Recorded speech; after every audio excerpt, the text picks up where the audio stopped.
Bonjour à toutes et à tous, bienvenue sur la chaîne. Aujourd'hui, j'ai envie de me refaire Fréquence interdite. Alors, c'est quoi pour moi? C'est un film qui m'avait vraiment marqué. Et je l'avais vu parce qu'en fait, par le réalisateur de Peur Primale. Moi, Peur Primale, j'avais adoré ce film, je le referai sur la chaîne. Quand j'y vais y penser, je vais y aller. Et donc, j'étais tombé à l'époque, je crois pas que je l'ai vu au cinéma celui-là, je l'avais vu en DVD. Je l'avais acheté en DVD en 2002-2003. Et j'avais pris parce que Peur Primale. J'ai dit, mais j'adore cet acteur, et voilà. Et j'ai pas été déçu à l'époque. Hein. On a un bon Denis Quaid, on a d'ailleurs un des derniers bons rôles pour moi de Denis Quaid, hein, parce que je sais pas trop ce qu'il a fait après.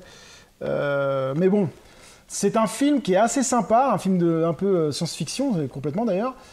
Je l'avais trouvé vraiment bien réalisé, bien fait. Enfin, tout était bien réalisé dans ce film. J'avais trouvé ça vraiment bien. C'est un peu sur le voyage dans le temps. Je vais pas vous en dire trop plus, on va lire un peu de quoi ça parle. Si vous pouviez modifier le passé, que changeriez-vous? John Sullivan, inspecteur de police, n'arrive pas à oublier la disparition tragique de son père, Frank, pompier hors pair, survenu dans un incendie 30 ans plus tôt.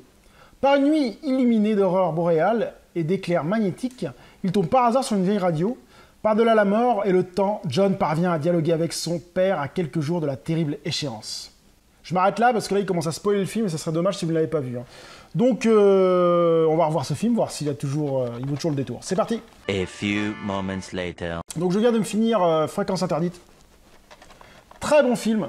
Un film super sympa que j'ai vraiment adoré. Un film sur le voyage temporel qui est vraiment bien réalisé avec des bonnes petites scènes.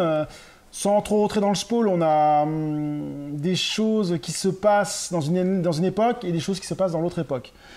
C'est vraiment bien fait, bien réalisé. Denis Quaid est vraiment très bon dans ce film. L'autre, là, Jim Caviezel, j'en ai pas trop entendu parler. Je l'avais vu une ou deux fois dans un autre film, mais il joue très bien aussi.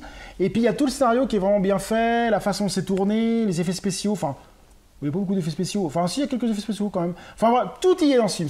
On en passe un vraiment très bon moment. C'est un film qui est pas très long, hein, qui dure 2 heures maximum. Et, enfin, 2 heures, c'est la moyenne des films quand même. Et qui se laisse bien regarder. Je l'ai encore revu là pour le voir. Et voilà, ça a défilé, ça... Moi, j'ai pas vu passer le temps. J'ai trouvé ça vraiment excellent. Je l'ai revu. Des fois, quand on voit des films, on se dit ah oui. Mais là, non, franchement, j'ai passé un agréable moment à le revoir. Et donc, oui, Fréquence interdite, je vous le conseille. Si vous n'avez jamais vu ce film, mais foncez le voir. Ça, c'est un film que vous trouvez à cash à 89 centimes. Et c'est un film qui ne doit pas être sur le réseau streaming. Donc, c'est vrai que c'est embêtant si vous ne le voyez pas, si vous ne l'achetez pas. Mais un jour, il disparaîtra. Un jour, il faut être clair et net. Ça, je le sens venir gros comme une maison. Je fais un petit aparté. Il y a des films comme ça qui tomberont dans l'oubliette, et si vous l'avez pas en DVD, vous ne pourrez plus jamais le voir, parce qu'il sera ni en téléchargement, ni en streaming, ni en rien du tout. Et c'est con, parce que c'est des films qui valent le détour, et c'est des films qui valent certains films de maintenant, qui sont hyper connus, hein, qui sont très bons. Hein. C'est des films qui passaient à la trappe à l'époque, ben non, ça il faut absolument le voir. Donc oui, regardez-le, achetez-le, achetez le support physique, je suis pour le support physique. Non mais, plus sérieusement, regardez Fréquence interdite si vous avez l'occasion, et vous allez passer un bon moment. Donc sur ce, je vous dis à très bientôt sur la chaîne. Salut!